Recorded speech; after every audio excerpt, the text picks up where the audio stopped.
열왕기 하 제1장.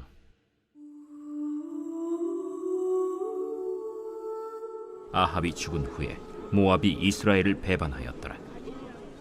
아하시아가 사마리아에 있는 그의 다락 난간에서 떨어져 병들매 사자를 보내며 그들에게 이르되, 가서 에그론의 신 바알세부백에 이 병이 낫겠나 물어보라. 여호와의 사자가 디셉 사람 엘리야에게 이르되, 너는 일어나 올라가서 사마리아 왕의 사자를 만나 그에게 이르기를, 이스라엘의 하나님이 없어서 너희가 에그론의 신 바알세부백에 물으러 가느냐? 그러므로 여호와의 말씀이 내가 올라간 침상에서 내려오지 못할지라 내가 반드시 죽으리라 하셨다 하라. 엘리야가 이에 가니라. 사자들이 왕에게 돌아오니 왕이 그들에게 이르되, 너희는 어찌하여 돌아왔느냐? 한 사람이 올라와서 우리를 만나 이르되, 너희는 너희를 보낸 왕에게로 돌아가서 그에게 고하기를, 여호와의 말씀이 이스라엘의 하나님이 없어서 내가 에그론의 신 바알세부백에 물으려고 보내느냐? 그러므로 내가 올라간 침상에서 내려오지 못할지라 내가 반드시 죽으리라 하셨다 하라 하도이다. 왕이 그들에게 이르되, 올라와서 너희를 만나 이 말을 너희에게 한 그 사람은 어떤 사람이더냐? 그들이 그에게 대답하되, 그는 털이 많은 사람인데 허리에 가죽띠를 띠었도이다. 그는 티셉 사람 엘리야로다. 할렐루야. 오늘도 살아계신 하나님 말씀 앞에 나오신 우리 모든 성도님들을 축복하며 오늘도 말씀을 통하여 우리 가운데 역사하실 주님을 기대합니다. 오늘은 열왕기하 1장 1절에서 8절까지의 말씀을 누구에게 묻고 있습니까? 라는 제목으로 함께 말씀 살펴보길 원합니다. 오늘부터 우리가 함께 열왕기 하의 말씀을 묵상하며 이제 큐티의 본문이 나가게 되는데요. 그런 의미에서 우리 열왕기 그 상하서 간략하게 전체 흐름을 잠시 정리하고 오늘 본문 함께 살펴보길 원합니다.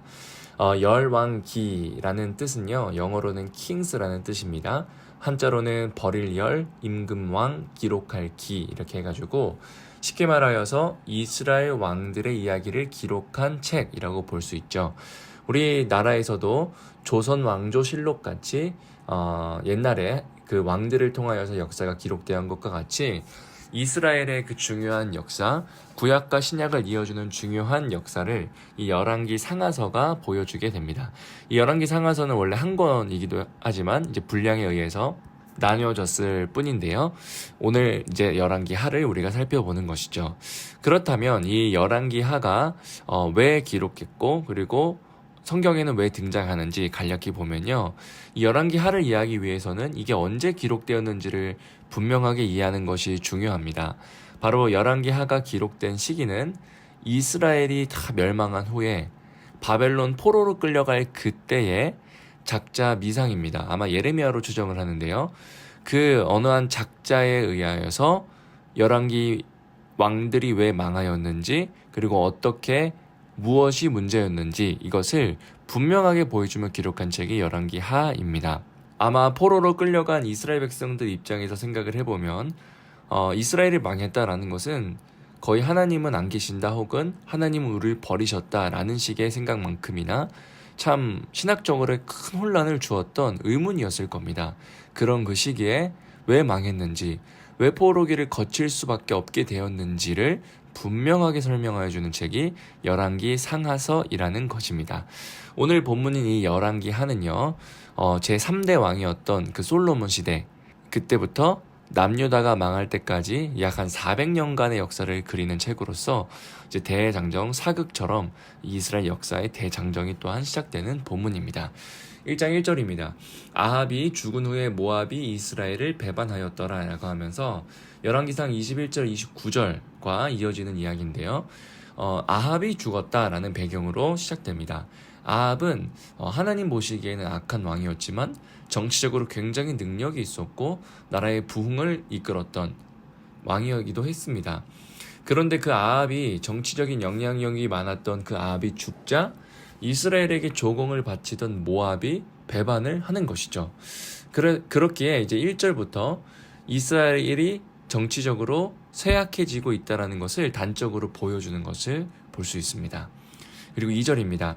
아하시아가 사마리아에 있는 그의 다락 난간에서 떨어져 병들매 사자를 보내며 그들에게 이르되 가서 에그론의 신 바알세부백에 이 병이 낫겠나 물어보라 하니라 라고 하면서 벌써 2절까지만 했을 때도 세 가지의 사건이 등장하는 것이죠.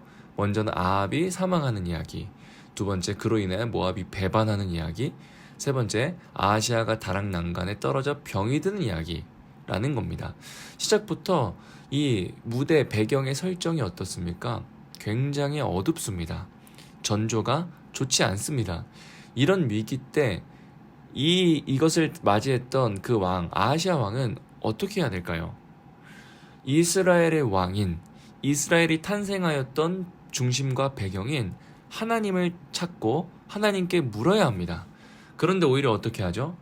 너무나 충격적이게도 2절에 보니 에그론의 신 바알세불에게 이 병이 낫겠나 하면서 바알, 주, 세불, 자녀 해가지고 바알의 자녀라는 뜻인데요. 그 바알세불은 파리의 주라는 그 별명을 가진 그 에그론을 신을 찾아가는 것을 보게 됩니다. 너무나 충격적인 것이죠. 아하시아는 이스라엘을 대표하는 자로서 엘리야를 찾아야 됩니다. 하나님을 찾아야 됩니다. 그런데 그가 하나님을 찾지 않고 엘리야를 찾지 않고 에그론의 신을 찾는 것을 보게 됩니다. 3절입니다. 여호와의 사자가 디셉 사람 엘리야에게 이르되 너는 이러가 올라가서 사마리아 왕의 사자를 만나 그에게 이르기를 이스라엘의 하나님이 없어서 너희가 에그론의 신 바알세부에게 물으러 가느냐라고 하면서 하나님의 심정이 드러나죠.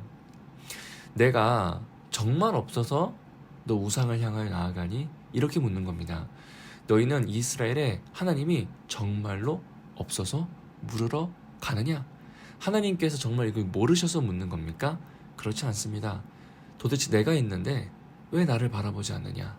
왜 나를 바라보지 않고 눈앞에 너의 손에 잡히는 대로 보이는 대로 살아가느냐? 라고 주님께서 이야기하는 것이죠. 사랑하는 여러분, 우리가 오늘 이 말씀을 통하여 참 우리가 바로 우리 삶 속에 적용하길 원합니다. 우리는 우리의 여러 가지 고민들, 어려움, 그리고 여러 가지 삶의 문제들을 누구에게 묻고 있습니까? 바알세부백에 묻고 있습니까? 아니면 주님께 묻고 있습니까? 이걸 조금 우리의 말로 표현하면 내가 이제껏 경험했던 나의 경험을 의지합니까? 나의 소신을 의지합니까? 아니면 어떤 사람의 말을 의지합니까? 우리는 궁극적으로 정말 이것이 하나의 이상으로 남는 것이 아니라 여호와 하나님의 말씀이 우리의 정말 유일한 그 물음의 근원이 되길 간절히 기도합니다. 그것이 정말 지혜로운 자이며 겸손한 자라는 것이죠.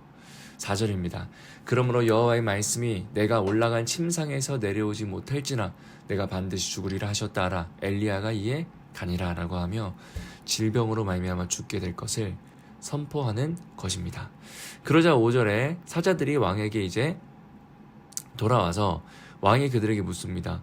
너희들 어떻게 이렇게 일찍 돌아왔느냐? 라고 하니 6절에 그들이 말하되 한 사람이 올라와서 우리를 만나 이르되 너희는 너희를 보낸 왕에게로 돌아가서, 여기서 그 한 사람 누구입니까? 엘리야이죠. 그에게 말하라, 왕에게 말하라. 여호와의 말씀이 이스라엘에 하나님이 없어서 내가 에그론의 신 바알세부에게 물으려고 보냈느냐? 그러므로 내가 올라간 침상에서 내려오지 못할지라 내가 반드시 죽으리라 하셨다 하라 하더이라 라고 하면서 그 병사들, 사자들이 이제 왕에게 엘리야에게 들었던 하나님의 그 선포된 말씀을 전하는 것이죠. 그러자 왕이 도대체 그 이야기를 한 사람이 누구인지를 궁금해하며 관심을 갖습니다. 7절입니다.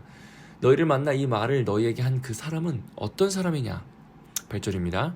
그들이 그에게 대답하되 그는 털이 많은 사람인데 허리에 가죽띠를 띠었더이다 하니 왕이 이르되 그는 디셋 사람 엘리야로다 라고 하며 엘리야를 묘사하는 이야기가 등장합니다. 털이 많은 사람이라는 것은 학자들 사이에서 누구는 엘리야가 실제로 털이 많은 것이다, 아니면 누구는 그 스가랴서에 보면요, 그 하나님의 말씀을 선포하는 선지자들이 보통 이 털옷, 가죽옷을 입었기 때문에 하나님의 말씀을 대언하는 자로서의 수식어이다, 이렇게 이야기하기도 하는데, 저는 개인적으로 후자로서 엘리야가 실제로 털이 많았다라고 보기보단 성경 전체로 보았을 땐 그는 털이 많은 사람, 즉 하나님의 말씀을 선포하는 선지자였는데 라는 의미에 가깝게 볼 수 있습니다. 이 털이라는 단어도요, 빨세아르라는 건, 세아르는 머리카락, 빨은 주인이거든요. 그 머리카락의 주인, 즉 그 털의 주인, 머리카락의 주인은 하나님이시다라는 그 고백적 의미가 담겨 있는 것이죠. 그러면서 이 본문은 대조합니다. 파리의 주인 바알세불과 이 머리카락의 주인, 이 털이 많은 사람, 이 대조가 분명하게 일어나는 것을 보게 됩니다. 그리고 왕은 이렇게 말합니다. 그는 디셉 사람 엘리야로다 이거든요. 틀림없이 엘리야일 것이다 라고 이야기합니다. 아하시아 왕은요, 아주 매우 당황스러웠을 겁니다. 왜냐? 아하시아는 엘리야를 알고 있었습니다. 어떻게 알았었을까요? 아버지 아합도, 본인의 아버지 아합도 그 엘리야에 의해서 죽음을 선고받았기 때문입니다. 그 예언대로 비참한 죽음을 맞이하는 것도 알았습니다. 그렇게 그는 여러 가지 두려움이 들었을 겁니다. 이렇게 단적으로 하나의 스토리가 마무리가 되며, 그 다음 본문은 이제 엘리야를 체포하는 이야기로 이어지는데요. 오늘 여기까지 이 본문의 말씀을 보면 우리는 어떻게 정리할 수 있을까요? 우리는 궁극적으로 누구를 바라보며 누구를 찾으며 누구에게 묻고 있느냐라는 겁니다. 정말 나의 그 절박한 문제 앞에, 무너지는 그 마음속 앞에 정말 우리는 그 하나님을 찾고 하나님께 묻고 있습니까? 아니면 나의 경험, 나의 소신, 내가 의지하고자 하는 나의 지푸라기를 잡고 있으십니까? 오늘 이 말씀을 통하여서 살아계신 주님 앞에 묻고 나아가는 우리 모두가 되길 간절히 기도합니다. 시간 함께 말씀을 붙들고 기도하시겠습니다.